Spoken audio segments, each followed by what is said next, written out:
दोस्तों, क्या कोई बकरी इंसान का बच्चा पैदा कर सकती है? आज हम आपको एक बकरी और इंसान के बच्चे की कहानी सुनाने वाले हैं। बकरी ने इंसान जैसा बच्चा पैदा किया। आइए सुनते हैं पूरी कहानी। पुराने जमाने की बात है। तिलानगर छोटा सा गांव, मगर नाम बड़ा। एक पुरानी रकबे की जमीन पर बसा हुआ इलाका, जहां की हवा में मिट्टी की खुशबू थी और लोगों की जुबान में फजूल बातें। वहां की गलियों में हर वक्त कोई ना कोई चीज पक रही होती थी। कभी रोटियां, कभी अफवाहें। उसी गांव में एक आदमी रहता था, सलीम। उम्र रही होगी कोई 40 साल, मगर शादी का नाम सुनकर भी माथा ठनकता था उसका। लोग कहते, अरे सलीम, शादी क्यों नहीं करता? वह हंसकर टाल देता, भाई मेरी बकरी ही बहुत है, उसी से दिल लगा रखा है। अब यह कोई मजाक नहीं था। वाकई सलीम की जिंदगी में उसकी सफेद बकरी ही सब कुछ थी। उसका कोई बच्चा हो या शायद बीवी। लोग कहते, सलीम की तो बकरी ही साथी है। मगर सलीम को इन बातों की परवाह नहीं थी। उसे बकरी से जो मोहब्बत थी, वह रोटी और वक्त के तजुर्बे से पैदा हुई थी। सलीम पेशे से कुम्हार था। मिट्टी के बर्तन बनाता, सुबह को चाक घुमाता और दोपहर तक दो चार सुराहियां, दिए, कुल्हड़ मटके तैयार कर लेता। मगर यह काम वह सिर्फ पेट भरने के लिए करता था। उसकी जान बकरी में थी। वो बकरी, जिसका नाम उसने चांदनी रखा था, उसके साथ बैठकर दोपहरें गुजारता। शाम को उसके लिए हरे पत्ते लाता और रात को जब गांव सो जाता तो चांदनी के कान सहलाते हुए बुदबुदाता, तू ही तो है मेरी अपनी। सब छोड़कर चली गई, मगर तू है। गांव वालों ने शुरू शुरू में सोचा कि शायद तन्हाई ने सलीम को नर्म बना दिया है। मगर जब उन्होंने देखा कि सलीम बकरी के साथ बिल्कुल इंसानों जैसा बर्ताव करने लगा है, तो फिर बात फैलनी शुरू हो गई। अरे भाभी, सुना तुमने? क्या हुआ? वो सलीम है ना, अपनी बकरी को चूमा करता है। हाय, कैसी बातें कर रही हो? बकरी है, बीवी थोड़ी है उसकी। अरे बीवी से ज्यादा समझता है। बकरी बीमार पड़ गई थी पिछले हफ्ते। सलीम ने 3 दिन तक मिट्टी के बर्तन नहीं बनाए। बस उसके पास बैठा रहा। बोले, तो मर्द भी गया और दवा भी। औरतें कुएं पर पानी भरते हुए फुसफुसाती। मर्द हुक्के पर बैठकर कान्हा फूंसी करते। सलीम और उसकी बकरी अब हंसी का मजाक बन चुके थे। मगर सलीम को इस सब से कोई मतलब नहीं था। लोग तो हर किसी के बारे में बोलते हैं। वह बकरी के कान में कहता, मैं क्यों फिक्र करूं? चांदनी एक सफेद बकरी थी, जिसके जिस्म पर कहीं कहीं हल्की सुनहरी लकीरें पड़ती थीं। उसकी आंखें गहरी थीं, सीधी देखती थीं, जैसे समझ रही हो सामने वाले का दर्द। जब वह चलती तो उसके कदमों में एक अजीब सी नरमी और ठहराव होता था। सलीम अक्सर कहता, मेरी चांदनी किसी बकरी जैसी लगती ही नहीं। यह तो जैसे कोई समझदार बच्ची हो। और वाकई चांदनी बहुत कुछ समझती थी। जब सलीम काम से लौटता, वह दरवाजे पर बैठी इंतजार करती। जब सलीम बर्तन बनाते वक्त उकताता, चांदनी जाकर उसकी पगड़ी खींच लेती। और जब वह उदास होता तो उसकी गोदी में आकर सर रख देती। एक दिन सलीम ने महसूस किया कि चांदनी का पेट थोड़ा निकला हुआ लग रहा है। पहले तो उसने सोचा शायद ज्यादा खा लिया होगा। मगर जैसे जैसे दिन गुजरे, वो पेट और भी फैलता चला गया। अरे चांदनी, तूने कोई प्लास्टिक का बोरा तो नहीं खा लिया? सलीम उसके पेट को सहलाते हुए बोला। लेकिन चांदनी की आंखों में कोई तकलीफ नहीं थी। वह आराम से घास खाती, पानी पीती और फिर आकर आंगन में लेट जाती। कुछ दिन बाद सलीम को शुभा हुआ, कहीं यह हामिला तो नहीं हो गई। गांव वालों ने जब चांदनी को देखा तो ताजा गप बन गई। अबे, सलीम की बकरी तो मां बनने वाली है। किसने कहा? अबे देख नहीं रहा उसका पेट देख। और तू तो जानता है सलीम कहीं नहीं जाने देता उसे। मतलब कहीं बाहर से कुछ हुआ हो तो, या फिर कहीं सलीम ही चुप कर, जबान काट लूंगा तेरी गांव की फिजा में। जैसे कोई धीमा झर घुलने लगा था। चांदनी की हालत पर हर कोई नजर डालता, मगर निगाहों में हिकारत और तहकीकात बात दोनों होती। सलीम अब और ज्यादा चुप हो गया था। वो सुबह जल्दी चाक पर बैठ जाता और देर रात तक बर्तन बनाता, जैसे किसी सोच से भाग रहा हो। उसकी बकरी का पेट अब साफ, गोल और भारी हो गया था। चलने में भी सुस्ती थी, मगर उसकी आंखें अब भी वैसी ही थीं, बेजुबान और जैसे कुछ कहना चाहती हों। सलीम को अब यकीन हो चला था कि चांदनी वाकई मां बनने वाली है। उसका पेट अब उतना ही बड़ा हो चुका था जितना किसी आम बकरी का होता है जब बच्चा पैदा होने के करीब हो। मगर यह आम वाली बात अब उतनी आसान नहीं रही थी, क्योंकि चांदनी की हालत अब बदन से उतरकर माहौल में उतरने लगी थी। गांव के लोग अब पहले जैसे नहीं देखते थे। अब निगाहों में सवाल, डर और कुछ अजीब सा हंसी ठा घुला होता। जब भी सलीम चांदनी को लेकर खेत के किनारे घास लेने निकलता, पीछे से कोई फुसफुसाता, देखो देखो बकरी पेट से है। फिर हंसी का कोई झोंका आता और सलीम की रगों में ठंडक उतर जाती, मगर वह कुछ नहीं कहता। बस बकरी का सिर थपथपाता और धीरे धीरे घर लौट आता। दिन गुजरते गए और चांदनी की हालत बिगड़ने लगी। अब वह पहले जैसा चहकती नहीं थी, ना ही हरकत में, वहीं रवानी। पेट के साथ उसकी सांस भी भारी हो चली थी। एक रात जब सलीम मिट्टी के बर्तन समेटकर कमरे में लौटा, उसने देखा कि चांदनी एक कोने में बेसुध पड़ी थी, जैसे दम फूल रहा हो उसका। उसके मुंह से हल्की हल्की सिसकियां निकल रही थीं। सलीम को कुछ समझ नहीं आया। वो घबरा गया। बकरी को गोदी में उठाया, सहलाया, मगर हालत सुधरने के बजाय बिगड़ती जा रही थी। उसकी आंखें कुछ कह रही थीं, जैसे मदद मांग रही हो। उस वक्त सलीम के जहन में एक ही नाम आया, नसीमा काकी। गांव की पुरानी दाई, जो तकरीबन गांव के हर घर में बच्चा जनवाती रही थी। किसी को दर्द उठता तो काकी ही बुलवाई जाती। सलीम ने बकरी को एक बार देखा और फिर तेजी से बाहर की तरफ भागा। नंगे पांव मिट्टी में भागता हुआ नसीमा काकी के घर पहुंचा। सांस उखड़ी हुई थी, पसीना बह रहा था। दरवाजे पर दस्तक दी। काकी, काकी जल्दी चलिए, बच्चा होने वाला है। अंदर से आहट हुई। फिर एक कराहती हुई आवाज, हाय तेरी तो शादी भी नहीं हुई रे, कौन सी बीवी है तेरी? सलीम ने हांफते हुए जवाब दिया, आप चलिए, मैं बताता हूं रास्ते में। मेरी बकरी है, उसी को हो रहा है दर्द। पहले तो नसीमा काकी की आंखें भौचक्की रह गईं। बकरी मैं जानवरों की दाई थोड़ी हूं। लेकिन सलीम की हालत देखकर और उसकी बेबसी में जो सच्चाई थी, उसे नजरअंदाज करना मुश्किल था। वो चप्पल पहनी, अंगूछा ओढ़ा और साथ चल पड़ी। रास्ते में कई बार पूछा, कहीं नाटक तो नहीं कर रहा सलीम? मगर सलीम चुपचाप आगे आगे चलता रहा। जैसे ही दोनों घर में पहुंचे, चांदनी के नीचे एक सफेद रंग की चादर थी और वहां का माहौल पसीने और मिट्टी से भारी हो चुका था। बकरी जमीन पर लेटी हुई थी, थकी बेबस मगर जिंदा, और उसके बिल्कुल करीब एक नवजात बच्चा पड़ा था। इंसान का बच्चा, बिल्कुल साफ नरम गुलाबी, जिसकी आंखें बंद, रोने की आवाज हल्की सी, जैसे किसी नवजात इंसानी बच्चे की होती है। काकी का हाथ कांपने लगा। उनके मुंह से निकला, यह ये क्या है सलीम? सलीम खुद भी पत्थर बन चुका था। उसने आगे बढ़कर देखा। बच्चा उसी चांदनी के पास पड़ा था, जिस चांदनी की सांस धीमी हो चुकी थी। लेकिन उसकी आंखें उस बच्चों को देख रही थीं, जैसे वह उसी का हो। सलीम की सांस उखड़ने लगी। वह दीवार पकड़कर बैठ गया। नहीं, यह नहीं हो सकता। ये क्या हो गया मेरे साथ? मगर तभी दरवाजे पर खड़खड़ाहट हुई। पड़ोस की एक औरत, जो शायद किसी बर्तन के लिए आई थी। उसने दरवाजा खोला और अंदर की तरफ देखा। जो देखा, उसे आंखों ने मानने से इनकार किया, मगर दिल ने साजिश समझ ली। वो चीखी, हाय सलीम की बकरी ने इंसान का बच्चा जना है। और वह चीखते हुए बाहर भागी। यह चीख तिला नगर की हवा से तेज थी। अगले ही घंटे तक चौपाल, कुआं, खेत, नहर, हर जगह सिर्फ एक ही बात थी, सलीम की बकरी ने इंसान का बच्चा जना है। लोग दौड़ दौड़कर उसके घर की तरफ बढ़ने लगे। किसी ने कहा, जरूर सलीम ने ही कुछ किया है। किसी ने आगे बढ़कर कहा, बकरी को बीवी बना रखा था। वही नतीजा है।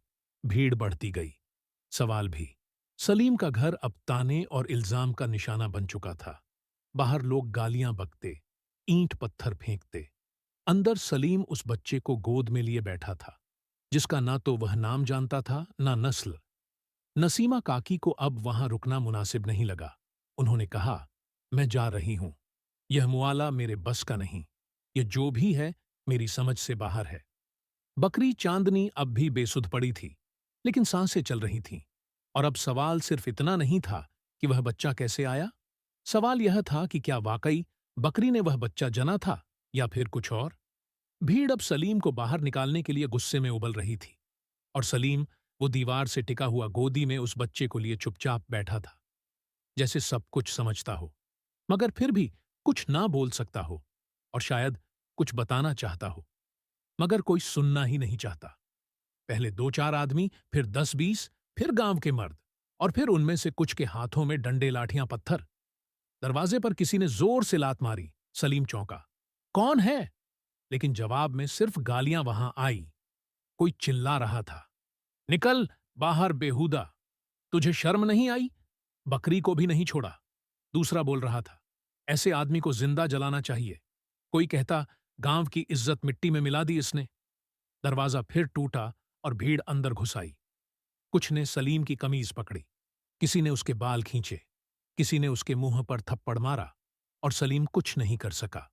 वो बस कहता रहा, मैंने कुछ नहीं किया, मैं सच कहता हूं, ऐसा कुछ नहीं किया मैंने।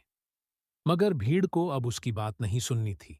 लातें, घूंसे और पत्थर बरसने लगे और सलीम अपनी ही मिट्टी की बनी दीवार से टकराकर गिर गया। तूने बकरी को बीवी बना लिया। तू आदमी कहलाने के लायक नहीं। ऐसे नीच को गांव में नहीं रहने देंगे। सलीम खून से लथपथ हो चुका था, मगर उसकी आंखों में अब भी वही दर्द था, न जुर्म का, न शर्म का, बस एक ताज्जुब, एक बेबसी कि उसे क्यों मारा जा रहा है। भीड़ में उस वक्त एक ऐसा आदमी भी था जो अक्सर गांव के नुक्कड़ों पर बैठा खामोश रहता था। उम्रदराज था, उसकी दाढ़ी में सफेदी उतर चुकी थी और आंखों में पुराना तजुर्बा ठहरा था। वो आगे बढ़ा, भीड़ को हटाया और फिर जोर से बोला, बस करो, बहुत हो गया। भीड़ ठिठकी। कोई उसे देख रहा था, कोई अब भी गर्म था। उसने सलीम की तरफ देखा, जो अब भीड़ के बीच जमीन पर पड़ा हाँफ रहा था। वह बुजुर्ग आगे आया और बोला, मैं यह नहीं कहता कि सलीम मुजरिम नहीं है या मुजरिम है, मगर इतना तो जरूर कहूंगा कि जिसने भी अपनी आंखों से वह बच्चा देखा है, क्या वाकई वह यकीन से कह सकता है कि वह बकरी का ही बच्चा है? कोई बोला, अबे तू क्या कह रहा है? इंसान का बच्चा है वह, और बकरी से निकला है। और क्या सबूत चाहिए? बुजुर्ग ने गहरी सांस ली और धीरे से कहा, मगर सवाल यह है कि यह मुमकिन कैसे है? क्या कभी सुना है कि कोई बकरी इंसान का बच्चा जने? नहीं ना? तो फिर क्या यह भी मुमकिन नहीं कि जो हम देख रहे हैं वह कुछ और हो? कोई धोखा, कोई चाल, या कोई और वजह? भीड़ में एक फुसफुसाहट हुई। शक और गुस्से के बीच अब एक बारीक लकीर बन चुकी थी, जो सोचने पर मजबूर करती थी। मैं यह नहीं कह रहा कि सलीम मुजरिम नहीं है, मगर यह भी नहीं कह रहा कि वह मुजरिम है। बुजुर्ग ने कहा, इसका फैसला भीड़ नहीं करेगी। इसका फैसला गांव की पंचायत करेगी। कल सुबह सब लोग वहां आएंगे और जो भी हकीकत होगी वहीं सामने आएगी। कुछ लोग अब भी नाराज थे। बोले, अगर वह मुजरिम निकला तो क्या करेंगे? बुजुर्ग ने जवाब दिया, जो गांव तय करेगा वही होगा, मगर बिना सुने, बिना समझे किसी को मारना, क्या वह गलत नहीं है? भीड़ कुछ देर ठहरी रही। फिर किसी ने कहा, ठीक है, देखते हैं कल क्या होता है। धीरे धीरे लोग वापस जाने लगे, मगर उनकी आंखों में अब भी सलीम के लिए नफरत थी। शक था और इंतजार कि कल पंचायत क्या फैसला सुनाएगी। सलीम वहीं जमीन पर पड़ा रहा। उसके जिस्म से खून बह रहा था, मगर उसकी मुट्ठी में अब भी उस बच्चे की नन्ही उंगली थी। वो कुछ बोल नहीं पा रहा था, मगर उसकी आंखों में जैसे एक सवाल दर्ज था, मैंने क्या किया है? अगले दिन चौपाल के इर्द गिर्द लकड़ियों की बेंचें लग चुकी थीं। पुरानी चारपाइयां बांधी गई थीं और खेतों से लौटते मर्द, बूढ़े, जवान सब एक एक कर वहीं जमा हो रहे थे। कुछ ने अपने कंधों पर लाठी लटका रखी थी, कुछ ने रुमाल कसा था, और सबकी आंखों में सिर्फ एक सवाल था, क्या सलीम ने सच में ऐसा किया है? पंचायत बैठ चुकी थी। 5 बुजुर्ग, जिनमें गांव के सबसे पुराने लोग थे, बीच में बैठे थे।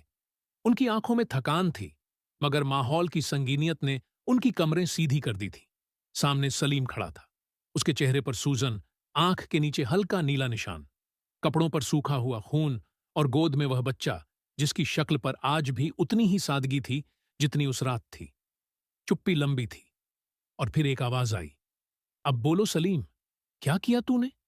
सलीम की आवाज कांप रही थी, लेकिन आंखें अब भी नम थीं। मैंने कुछ नहीं किया। मैं तो बस इस बकरी को अपने बच्चे की तरह चाहता था। वही मेरे साथ रहती थी, वही मेरी तन्हाई में थी। क्या यह गलत है? कोई हंसा, कोई मुंह फेर कर थूका, तन्हाई में क्या क्या करने लगा तू? सब देख लिया हमने। सलीम ने बच्चा जरा ऊपर उठाया। क्या यह बच्चा मेरी शक्ल का है? है किसी इंसान जैसा? है किसी भी सलीम जैसा? क्या कोई सबूत है? नहीं है। मगर तुम्हारे इल्जाम है बहुत सारे। पंचायत के बुजुर्गों ने एक दूसरे की तरफ देखा। उनमें से एक ने कहा, सलीम, तेरी बात अगर मान भी लें तो सवाल तो बना रहता है। यह बच्चा आया कहां से? क्या बकरी इंसान का बच्चा जन? सलीम ने सिर झुका लिया। मुझे नहीं पता। मुझे बस इतना पता है कि उस रात वह चीख रही थी, दर्द में थी, और जब मैंने उसकी तरफ देखा, यह बच्चा उसके पास पड़ा था। मैं भी हैरान रह गया था। मैंने तो बस उसे अपना समझा, जैसे चांदनी को समझा था। मगर भीड़ को सलीम की बातों में सादगी नहीं, चालाकी दिख रही थी। कोई चिल्लाया, ये नाटक कर रहा है। दूसरा बोला, गांव की इज्जत मिट्टी में मिला दी इसने। तीसरा बोला, अगर आज इसे छोड़ दिया गया तो कल और भी होंगे जो जानवरों से बाप बनने की उम्मीद रखेंगे। पंचायत के बुजुर्गों ने बहुत देर तक आपस में बात की और आखिरकार उनमें से सबसे बुजुर्ग ने उठकर ऐलान किया, हमने सोचा है सलीम के पास कोई सबूत नहीं और गांव का माहौल अब इसके साथ रहने से और बिगड़ेगा। चाहे यह गलत किया हो या नहीं, अब इसे और इसकी बकरी को यहां नहीं रहने दिया जा सकता। इसे गांव से बाहर कर दिया जाए। अभी के अभी यही पंचायत का फैसला है।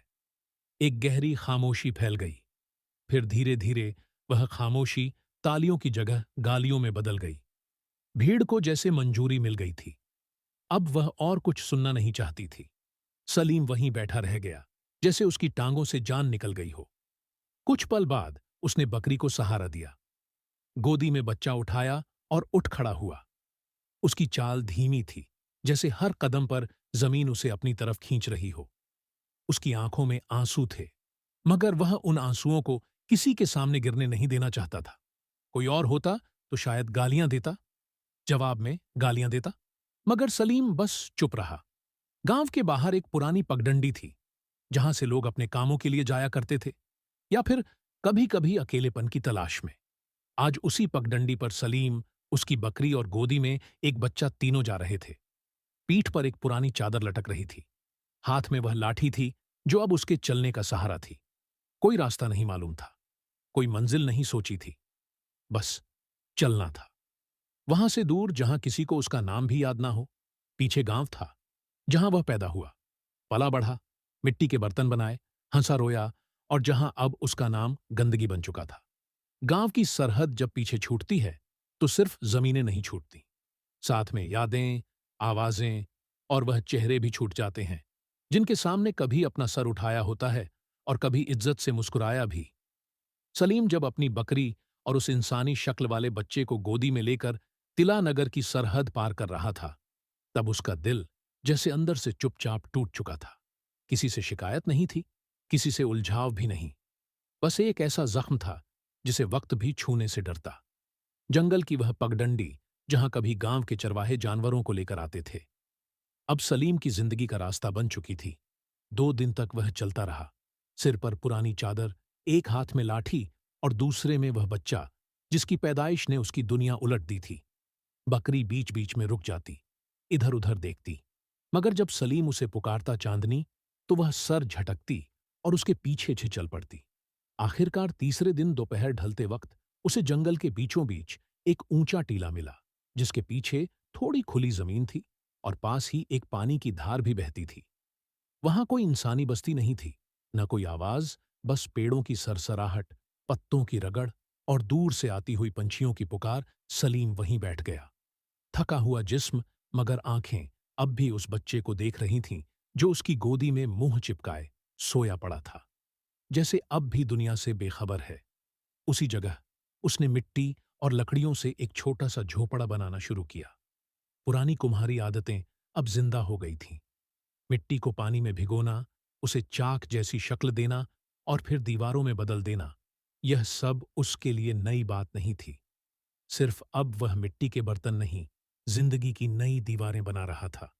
कुछ ही दिनों में उसने अपने लिए एक छोटा सा टप्पर बना लिया, जिसमें बकरी के लिए कोना, बच्चे के लिए नरम सूखी घास का बिछौना और अपने लिए मिट्टी की बनी चूल्हे के पास की जगह थी। बच्चा अब कुछ बड़ा हो रहा था। उसकी आंखें धीरे धीरे खुलने लगी थीं, आवाजें पहचानने लगी थीं। वह हंसता था तो सलीम की आंखों में चमक आ जाती, और जब रोता था तो सलीम को लगता जैसे पूरा जंगल कांप उठा हो।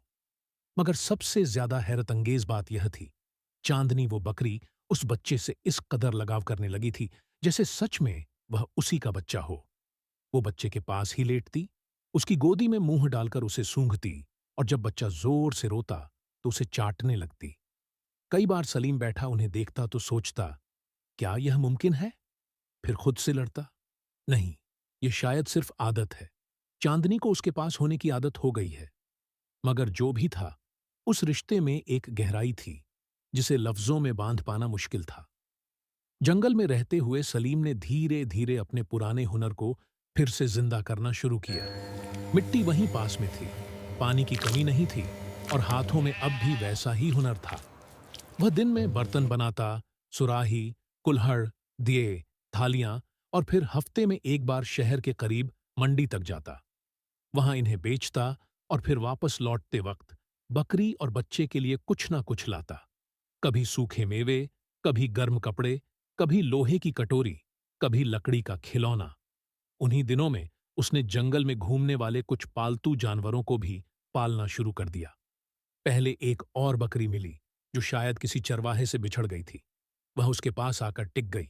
फिर 2 महीने बाद एक नन्हा बकरा उसके आंगन में जन्मा। धीरे धीरे उसकी छोटी सी दुनिया में बकरियों की तादाद बढ़ने लगी। अब उसके पास 3, फिर 5, फिर 7 बकरियां हो गईं और सब उसकी मेहनत और देखभाल से जुड़ गई थीं। बकरी का दूध बच्चा पीता और उसका बचा हुआ हिस्सा सलीम शहर ले जाकर बेच आता। बच्चा अब 2.5 साल का हो चला था। वह अब चलने फिरने लगा था। छोटी छोटी टांगों से झोपड़ी के बाहर भागता, घास के ढेरों में गिरता और चांदनी उसके पीछे पीछे दौड़ती। कभी सींग से हल्के से धक्का देती, कभी चाटती। कभी कभी वह बच्चा चांदनी के ऊपर चढ़ जाता, जैसे वह उसका घोड़ा हो, और बकरी चुपचाप खड़ी रहती, हिलती नहीं, जैसे उसे भी यह खेल पसंद आ गया हो। सलीम उन दोनों को देखता और उसका सीना अपने आप फूल जाता। उसके लिए अब यही दुनिया थी, ये जंगल, ये बकरियां, ये बच्चा और चांदनी। मगर किसी को देखकर मुस्कुराना आसान होता है। असली जद्दोजहद तब होती है जब बीते हुए कल की सूरतें नींद में आकर उठ बैठे। कई बार रात में सलीम नींद से चौंक उठता। सपने में वही गांव, वही लोग, वही पत्थर और वही आवाजें। बकरी से बच्चा कैसे पैदा हुआ? इसने गलत काम किया है, इसे निकालो गांव से बाहर। और फिर एक आवाज जो बहुत करीब से आती, सच छुपता नहीं सलीम, एक दिन सामने आएगा। हर बार वह पसीने में लथपथ उठता और देखता, बच्चा गहरी नींद में है और चांदनी उसके सिर के पास लेटी हुई सांस ले रही है। जंगल में अब सलीम के पास सिर्फ एक छत नहीं, एक जिंदगी बन गई थी। वो अब बर्तन बनाता, जानवर पालता और जब समय मिलता तो बच्चे को मिट्टी में बैठाकर उसके लिए छोटे छोटे खिलौने बनाता। कभी नन्ही सुराही, कभी मिट्टी का छोटा हाथी, कभी एक प्याला जिसमें वह दूध पीता। वह बच्चे को अपने हाथ से खाना खिलाता, नहलाता, गले से लगाता, जैसे कोई असल बाप अपने बेटे के साथ करता है। मगर सवाल अब भी जिंदा था, वह बच्चा आया कहां से? वक्त गुजरता गया, क्योंकि वक्त जब चुपचाप गुजरता है तो उसके कदमों की आहट नहीं होती। मगर जब पलट कर देखो तो जमीन पर उसके निशान गहरे मिलते हैं। सलीम की जिंदगी अब उसी वक्त की पगडंडी पर चल रही थी, जहां हर दिन एक जैसा था, मगर हर दिन एक नई सीख, एक नया रंग भी लेकर आता था। जंगल में बसने के बाद के वह पहले साल सलीम के लिए सांस लेने की तरह थे, जैसे हर लम्हा सिर्फ बीतना नहीं, संवरना भी सीख गया था। बच्चा अब 6 साल का हो चुका था। वह गोदी से उतरकर जमीन पर दौड़ने लगा था। उसकी आंखों में सवालों की चमक थी और मुस्कुराहट में बेफिक्री की शरारत। सलीम ने उसका नाम सोनू रख दिया था। क्यों रखा? इसका कोई जवाब नहीं था।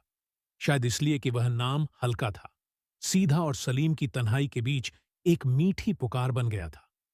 सोनू जब सलीम की आवाज जंगल में गूंजती तो पेड़ भी जैसे हिल जाते थे, जैसे वह भी जानते थे कि अब इस जंगल में कोई ऐसा है जो इंसानी लहजा बोलता है। सोनू भी उस आवाज को पहचानने लगा था। वो जब मिट्टी में खेल रहा होता और दूर से बकरी की टांगों के पास कुछ उलझाता, तभी सलीम उसे पुकारता, सोनू बेटा चलो, आज उससे अमरूद और बी से बकरी सीखते हैं। हाँ, अब सलीम ने उसे पढ़ाना शुरू कर दिया था। मिट्टी के बर्तन बनाने वाले हाथ अब मिट्टी की तख्ती बनाकर उस पर लकड़ी की छोटी सी छड़ी से अक्षर लिखवाते। ये देखो, यह क है जैसे कलम और यह घ है जैसे घास जो चांदनी खाती है। सोनू हंसता, उचक कर खड़ा होता और कहता, घास नहीं खाता, मैं तो रोटी खाता हूं, और फिर खुद ही खिलखिला देता। चांदनी अब भी हर सुबह सोनू के पास जाकर लेटती। कभी कभी जब सोनू ज्यादा पढ़ाई से ऊब जाता तो वह जाकर उसकी पीठ पर चढ़ जाता और चांदनी जैसे उसे उठाकर जंगल के किनारे तक ले जाती। वहां जाकर वो दोनों रुक जाते, एक बकरी और एक बच्चा, जिनके बीच का रिश्ता माँ बेटे जैसा नहीं था, मगर उसमें माँ की जैसी मोहब्बत और बेटे की जैसी शरारत मौजूद थी। सलीम दूर से उन्हें देखा करता और उसकी आंखों में कुछ भीग जाता। क्या वाकई तूने इसे जना था चांदनी? वह सोचता, मगर फिर खुद ही सर हिलाकर कहता, ना, यह बस हालात हैं। प्यार की वजह नहीं होती, बस हो जाता है। अब जंगल में सिर्फ जानवर नहीं, एक घर बसने लगा था। सोनू के लिए मिट्टी के खिलौने बनते, लकड़ी की किताबें बनती, जिनमें सलीम खुद अपने हाथ से छोटी छोटी कहानियां उकेरता, अक्षर घिसता और उन्हें सोनू को पढ़ना सिखाता। किसी से लड़ाई नहीं करनी बेटा, बड़ों का कहना मानना चाहिए। जानवरों से प्यार करो क्योंकि उनमें भी जान होती है। ये सारी बातें सलीम रोज सिखाता। सोनू अब बात करने लगा था। उसके लफ्ज साफ नहीं होते थे, मगर लहजा नरम था। वह सलीम को अब्बा कहने लगा था। क्यों कहता था? किसने सिखाया? कुछ नहीं मालूम। मगर जब भी सोनू अपनी छोटी उंगलियों से सलीम की उंगली थाम कर कहता, अब्बा, आज मुझे मछली दिखाओ, तो सलीम की रूह कांप जाती। वो कभी मछली नहीं लाता, मगर उसे चूल्हे पर मिट्टी का मटका रखकर दूध गर्म करता और कहता, देखो, यह भी मछली की तरह तैर रहा है। मगर खाने वाला सोनू के बाल घुंघराले थे, रंग गेहुआ और आंखें गहरी, कुछ वैसी ही जैसे चांदनी की थी। कभी कभी सलीम सोचता, क्या यह भी संयोग है? मगर फिर उठता, माथे पर हाथ फेरता और कहता, जिंदगी सवालों में नहीं चलती, काम में चलती है। सलीम अब हर हफ्ते शहर जाता, मिट्टी के बर्तन बनाकर उन्हें कपड़े में लपेटता, लाठी के सहारे उन्हें उठाकर पगडंडी से शहर की मंडी तक पहुंचता, जहां अब उसे जानने वाले लोग मिल गए थे।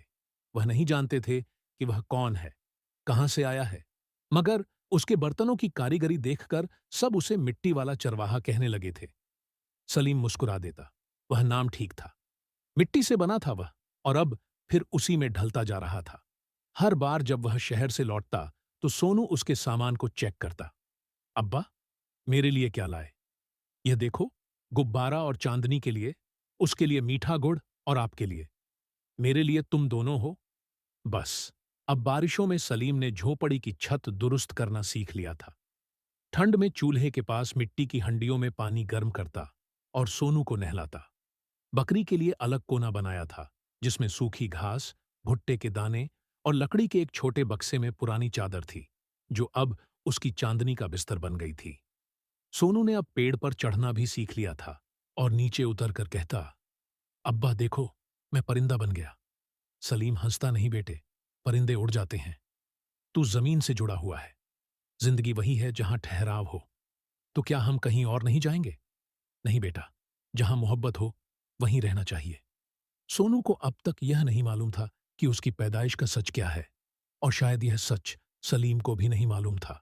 हर दिन का आगाज मिट्टी से शुरू होता, चूल्हे की गर्मी से तपता और सोनू की हंसी से महकता। चांदनी अब बूढ़ी हो गई थी, चलती तो थोड़ा हिचकती, मगर जब सोनू उसके पास आता, उसकी आंखों में वही पुराना उजाला झलकता जो किसी मां के दिल में होता है। एक दिन दोपहर की घड़ी थी, जब धूप की गर्मी जंगल की पत्तियों से छनकर जमीन पर बिछी हुई थी। सलीम चूल्हे के पास बैठा मिट्टी के दिए गढ़ रहा था और सोनू लकड़ी की छोटी छड़ी से जमीन पर कुछ कला बना रहा था, शायद कोई और अल्फाज सीख रहा था अपने अंदाज में। तभी पगडंडी के उस ओर से किसी के कदमों की आहट आई। जंगल में आवाजें आसानी से गूंजती हैं, हर पत्थर, हर टहनी गवाह बन जाती है किसी भी अजनबी की मौजूदगी की।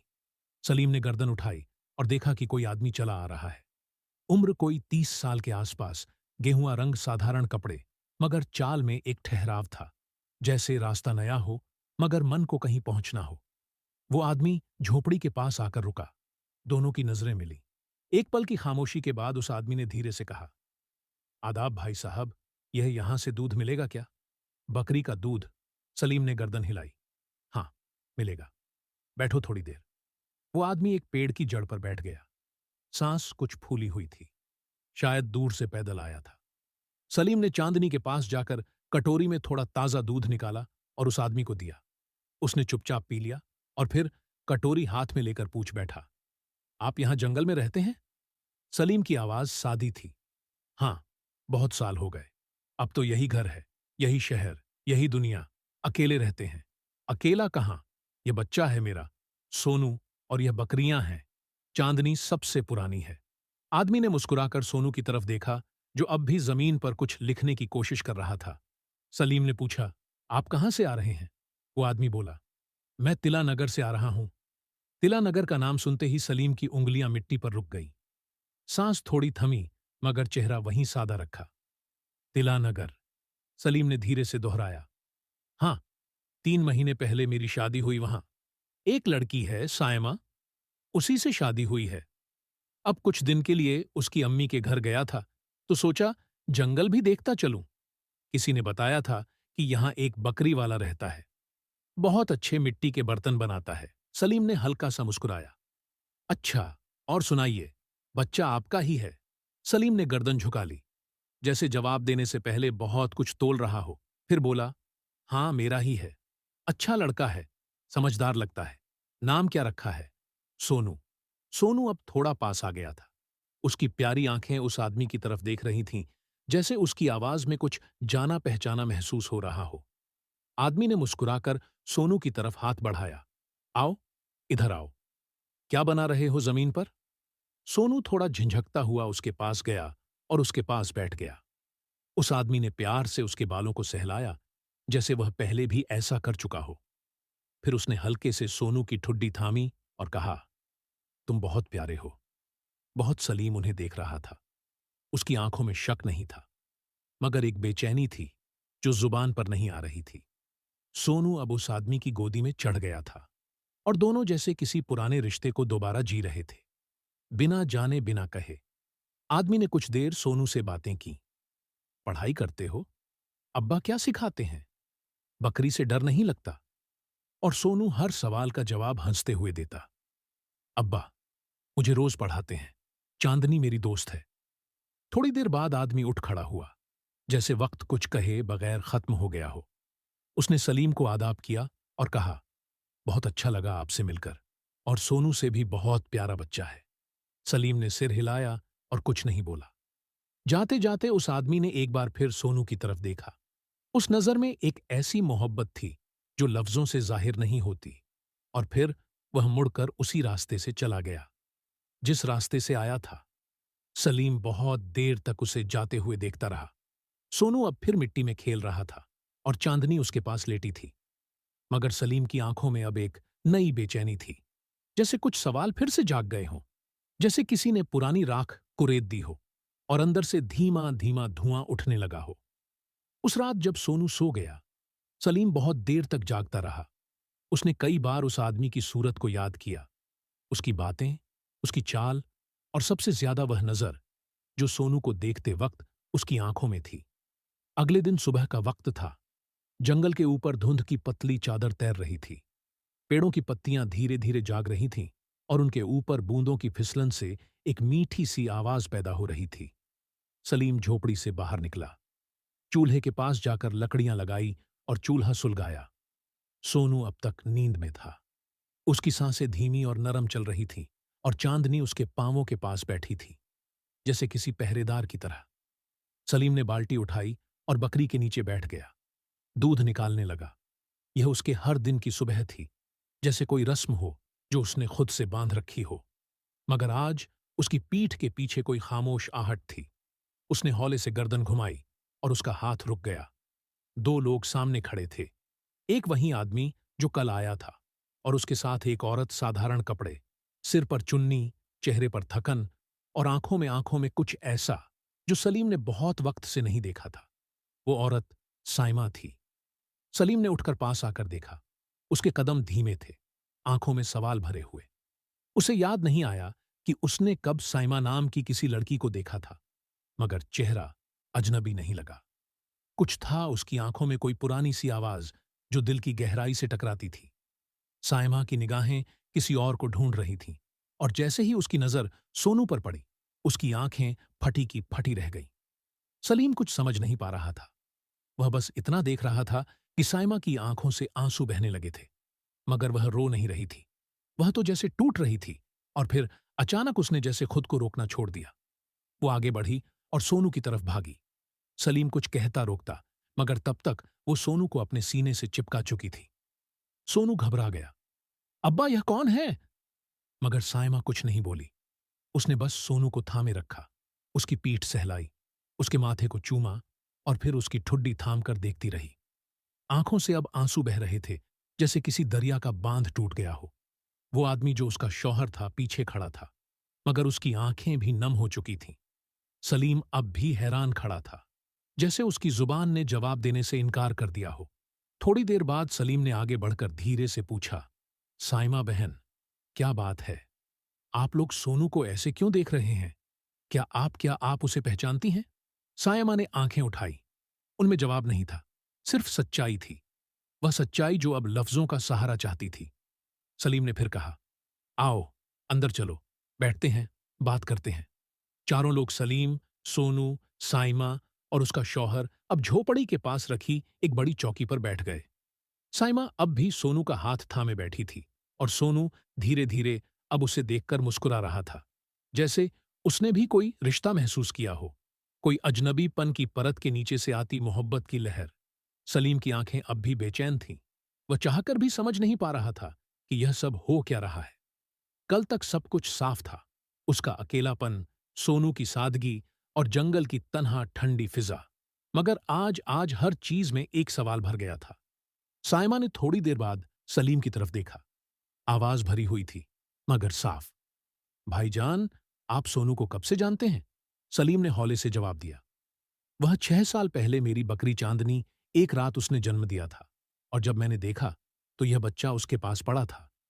मैंने किसी से कुछ नहीं पूछा, सिर्फ उसे अपना लिया। गांव ने बहुत कुछ कहा, बहुत मारा भी, मगर मैं कुछ समझ नहीं पाया। बस उसे ले आया यहां। साइमा की सांस रुक गई। उसने अपने शौहर की तरफ देखा और फिर सोनू की तरफ। सोनू अब उसके गोद में बैठ गया था, जैसे कोई पुराने पन्नों की खुशबू पहचान गया हो। साइमा ने अपने आंसू पोंछे गहरी सांस ली और बोली, भाईजान, आज जो मैं बताने बैठी हूं, वो मैं किसी से कभी नहीं कह पाई। ना बोलने की हिम्मत थी, ना किसी पर भरोसा।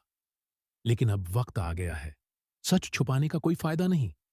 उसके शौहर ने भी उसका हाथ पकड़ लिया, जैसे वह उसकी कहानी में उसके साथ है, चाहे अतीत कितना भी भारी क्यों ना हो। साइमा बोली, यह जो मेरे साथ बैठे हैं, यह मेरे शौहर हैं। लेकिन मेरी जिंदगी में यह पहली बार आज नहीं आए। मैं इन्हें बहुत पहले से जानती हूं। यह तिलानगर कई साल पहले अपने एक रिश्तेदार के यहां आया करते थे। मैं वहां पास में रहती थी, और जैसे होता है, कभी कभी देखने सुनने में, छोटी छोटी बातों में इंसान एक दूसरे को पसंद करने लगता है। वैसा ही हुआ मेरे साथ भी। मैं इनको जानने लगी, और यह मुझे उसने एक पल ठहर कर सोनू के चेहरे को देखा। उसकी आवाज और धीमी हो गई। हम दोनों की मोहब्बत ने हमें अंधा कर दिया था।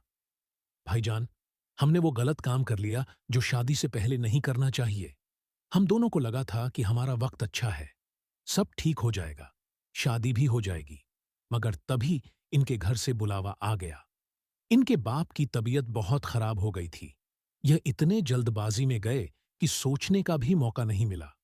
इन्होंने कहा था कि जल्दी लौटेंगे, मगर हफ्ते महीने में, बदले महीने साल में, और मैं यहां अकेली रह गई। उसके होंठ कांप गए।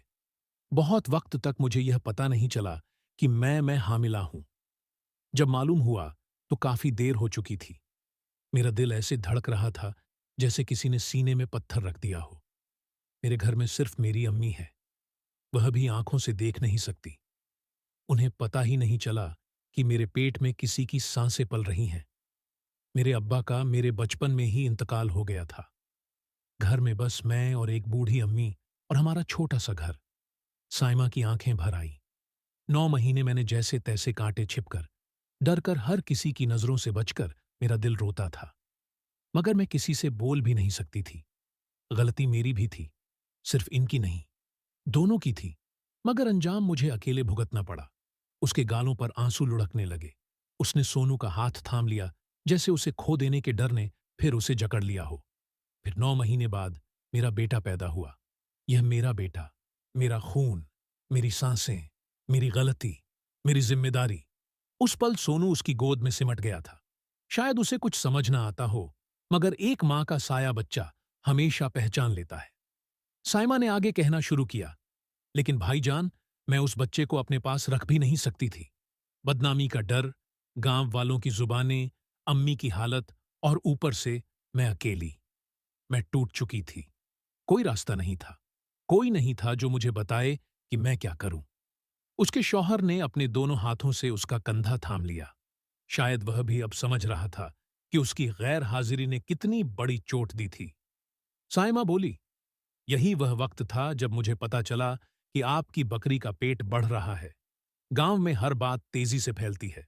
मुझे लोगों से सुनने में आया कि सलीम की बकरी शायद मां बनने वाली है। उस रात जब आप दाई अम्मा को लेने गए थे, मुझे समझ आया कि यही मेरा मौका है। यही वह लम्हा है जहां मैं अपने बच्चे को बचा सकती हूं, अपनी बदनामी से भी और गांव की बेरहम जबानों से भी। सलीम ने बेचैन होकर पूछा, तो तुमने क्या किया था उस रात? साइमा की आंखें भर आई। उसकी आवाज कांप गई। मैंने मैं अपने बच्चे को लेकर आपकी बकरी के पास चली गई थी। अंधेरा था। दाई अम्मा और आप अभी तक लौटे नहीं थे। मैंने अपने बेटे को वहां लेटा दिया। आपकी बकरी के बिल्कुल पास। मेरा दिल कांप रहा था। भाईजान, इतना कांप रहा था कि मैं खड़ी भी नहीं हो पा रही थी। मगर मेरे पास कोई और रास्ता नहीं था। अगर मैं उसे अपने पास रखती तो शायद हम दोनों जिंदा भी नहीं रहते, या जिंदगी उसी वक्त खत्म हो जाती। उसके आंसू अब रुकने का नाम नहीं ले रहे थे। जब आप और दाई अम्मा वापस आए, आपकी बकरी को दर्द था और बच्चा उसके पास लेटा था। आपने सोचा कि बकरी ने ही बच्चा जना है, और मैंने उस रात अपने बेटे को अपने आंसुओं के साथ आपकी जिंदगी में छोड़ दिया। साइमा ने धीरे से सोनू की तरफ देखा, जो अब भी उसकी गोद में बैठा था और कभी सलीम को, कभी उस आदमी को और कभी साइमा को देखे जा रहा था। उसके चेहरे पर एक ऐसी खामोशी थी जो किसी बूढ़े आदमी की होती है, जैसे अभी अभी जिंदगी ने उसे एक ऐसा सच बताया हो जिसे समझने में सालों लगते हैं। साइमा ने सलीम की तरफ देखा और कहा, भाईजान, मैं यहां से सोनू को लेकर जाने नहीं आई हूं। मेरा कोई अधिकार नहीं बनता उसे आपसे अलग करने का। आपने उसे पाला, उसे बचाया, उसे नाम दिया और सबसे बड़ी बात, मोहब्बत दी। ऐसी मोहब्बत जो सगी औलाद को भी मुश्किल से मिलती है। वह थोड़ी देर रुकी, फिर बोली, मैं सिर्फ आपसे इतनी इजाजत चाहती हूं कि जब भी मेरा दिल करे, जब भी मुझे उसका चेहरा देखने की तड़प उठे, मैं और मेरा शौहर यहां आ सके, उसे देख सकें, उसे दो बातें कर सकें, उसे छू सकें, महसूस कर सकें। मगर ले जाने की बात कभी ना होगी। यह मेरा वादा है। सलीम ने बहुत देर तक साइमा की आंखों में देखा। उन आंखों में झूठ नहीं था, छल नहीं था। उस मोहब्बत की सच्चाई थी जो किसी मां के अंदर तड़प बनकर बस जाती है, चाहे बच्चा कितने ही साल दूर क्यों न रहा हो। सलीम की आंखों से एक कतरा आंसू गाल पर गिरा। उसने धीरे से सिर हिलाया। आवाज रूह की रुकी सी थी। तुम आ सकती हो जब चाहे, यह बच्चा तुम्हारा है। मगर वह बोलते बोलते रुक गया। उसकी नजर सोनू पर गई, जो अब उठकर सलीम के करीब आ गया था।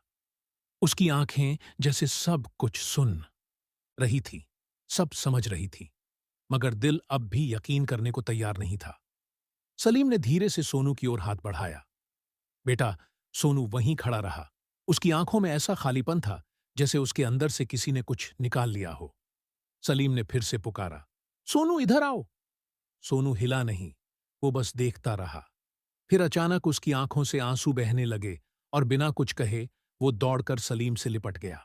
उसके हाथ सलीम की कमर को ऐसे जकड़ चुके थे जैसे कोई डूबता हुआ बच्चा किसी पेड़ की जड़ को पकड़ लेता है। सलीम ने उसे अपने सीने से लगा लिया। वो कुछ नहीं कह रहा था, मगर उसकी उंगलियां सोनू की पीठ सहला रही थीं, जैसे कह रही हो, मैं अब भी हूं। साइमा और उसका शौहर थोड़ी दूर खड़े थे। उनकी आंखों में नम मुस्कान थी। मोहब्बत का मंजर कभी कभी दूर से ही देखने में भी सुकून होता है। साइमा ने अपने आंचल से आंखें पछीं और धीरे से बोली, हम अब चलते हैं भाईजान। सोनू अब आपका ही है। हमें सिर्फ देखना है। वह भी आपकी इजाजत चाहिए। सलीम ने कहा, आका अधिकार है। जब चाहो आओ। ये दरवाजा खुला रहेगा। साइमा ने सोनू को दूर से देखा। वह अब भी सलीम की बाहों में छुपा हुआ था, जैसे आज की सच्चाई से डर गया हो, मगर उस साए में अब भी महफूज था। साइमा और उसका शौहर चुपचाप चल पड़े जंगल की उस पगडंडी की तरफ जो तिला नगर को जोड़ती थी। सलीम बहुत देर तक उनको जाते हुए देखता रहा, जब तक वह धुंध में खो नहीं गए। फिर उसने सोनू के सर पर हाथ रखा। तू मेरा है बेटा। मैंने तुझे अपने लहू से नहीं, अपने आंसुओं से सींचा है, और वही रिश्ता होता है। सोनू ने कुछ नहीं कहा, बस उसके गाल अब भी सलीम के सीने से चिपके हुए थे। वहां से हटने का सवाल ही नहीं था। इस बात को 1 महीना गुजर गया। एक दिन धूप जरा तेज थी और पंछियों की आवाज दूर दूर तक सुनाई दे रही थी। सोनू झोपड़ी के पीछे लकड़ियों से कोई खिलौना बना रहा था, और चांदनी अब पहले जैसी नहीं रही थी। उसके बाल अब एकदम सफेद हो चले थे। चाल बहुत धीमी हो गई थी, मगर आंखों में अब भी वही नरमी थी। सलीम जैसे ही दूध का लोटा लिए झोपड़ी के आगे बैठा, उसने देखा कि दूर पगडंडी पर धूल उड़ रही है। कोई आ रहा है। पहले तो सोचा होगा कोई मुसाफिर होगा, मगर फिर उसके हाथ से लौटा छूट गया। सामने सामने भीड़ थी। कोई 2, 4 या 10 नहीं, पूरे 90 से 100 लोग आ रहे थे, और वह भी तिल्ला नगर की तरफ से। सलीम के दिल ने जैसे एक पल के लिए धड़कना बंद कर दिया। क्या फिर से कुछ होने वाला है? क्या फिर कोई जिल्लत? क्या फिर कोई पुराना इल्जाम? मगर जब वह भीड़ करीब आई तो उसकी आंखें फैल गईं। ये वही चेहरे थे, वही लोग जो कभी उसके घर के बाहर पत्थर लेकर खड़े थे, वही औरतें जो कुएं पर खड़े होकर हंसी उड़ाती थीं, वही लड़के जो गली में उसके पीछे छे गालियां बकते थे, वही बूढ़े जिन्होंने पंचायत में उसे गांव से निकाल दिया था। मगर आज आज उनकी चाल वैसी नहीं थी। उनके कदम धीमे थे, आंखें झुकी हुई थीं, और चेहरों पर कोई ताज्जुब नहीं, सिर्फ पछतावा था। बीच से एक बूढ़ा आदमी आगे आया, लाठी के सहारे चलता हुआ। यह वही आदमी था जिसने सबसे पहले पंचायत में सलीम को मुजरिम कहा था। वही जिसने कहा था, बकरी से इंसान का बच्चा निकला है तो जरूर सलीम ने गलत काम किया है। आज वह बूढ़ा सलीम के सामने खड़ा था, मगर अब उसकी कमर झुकी हुई थी। उसने धीरे से कहा, बेटा, हम गलत हैं। हमसे बहुत बड़ी गलती हो गई, और आज हम सब शर्मिंदा हैं। हमें सब कुछ पता चल गया है। आज हमें सच्चाई मालूम हो चुकी है। सलीम कुछ बोल नहीं पाया। उसकी नजर भीड़ के पीछे गई, और उसने देखा कि वहां से साइमा और उसका शौहर आ रहे हैं। बस अब सलीम सब समझ गया। वह सच्चाई जो साइमा और उसके शौहर ने सिर्फ सलीम से कही थी, अब उन्होंने गांव से भी कह दी थी। उस बूढ़े के पीछे से अब गांव का सरपंच आगे आया, वही जिसने पंचायत का फैसला सुनाया था। वो सलीम के बिल्कुल सामने आकर खड़ा हुआ और बिना कोई लाग लपेट के बोला, भाई सलीम, हम सब ने तेरे साथ बहुत बड़ा जुल्म किया। तुझे ताने दिए, तुझे मारा, गालियां दी, गांव से निकाला, और तूने कभी भी हम पर उंगली तक नहीं उठाई। आज हमें पता चला कि तू गलत नहीं था। तूने जो किया वो हम में से कोई नहीं कर सकता था। सलीम अब भी कुछ नहीं बोल रहा था।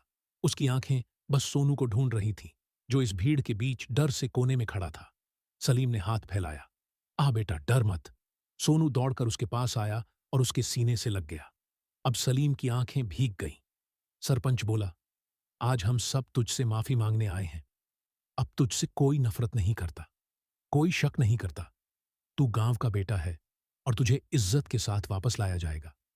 साइमा भी सलीम के पास आई और बोली, भाईजान, अब दुनिया को सच बता दिया है। अब कोई डर नहीं। सलीम ने बहुत देर तक कुछ नहीं कहा। फिर उसने ऊपर आसमान की तरफ देखा। धूप अब तेज हो गई थी, मगर उसके दिल के अंदर का अंधेरा आज छूट गया था।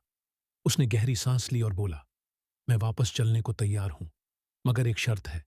अब कभी किसी को उसकी खामोशी पर शक नहीं करोगे। मैं तब तक लौटूंगा जब तक यह वादा पक्का ना हो जाए कि तिला नगर में अब किसी को बिना सुने मुजरिम नहीं कहा जाएगा। सरपंच ने हाथ जोड़ ली। वादा करते हैं। और फिर उस दिन सलीम, सोनू और चांदनी तीनों वापस चले, उसी रास्ते से जिससे सालों पहले उन्हें बेइज्जती के साथ निकाला गया था।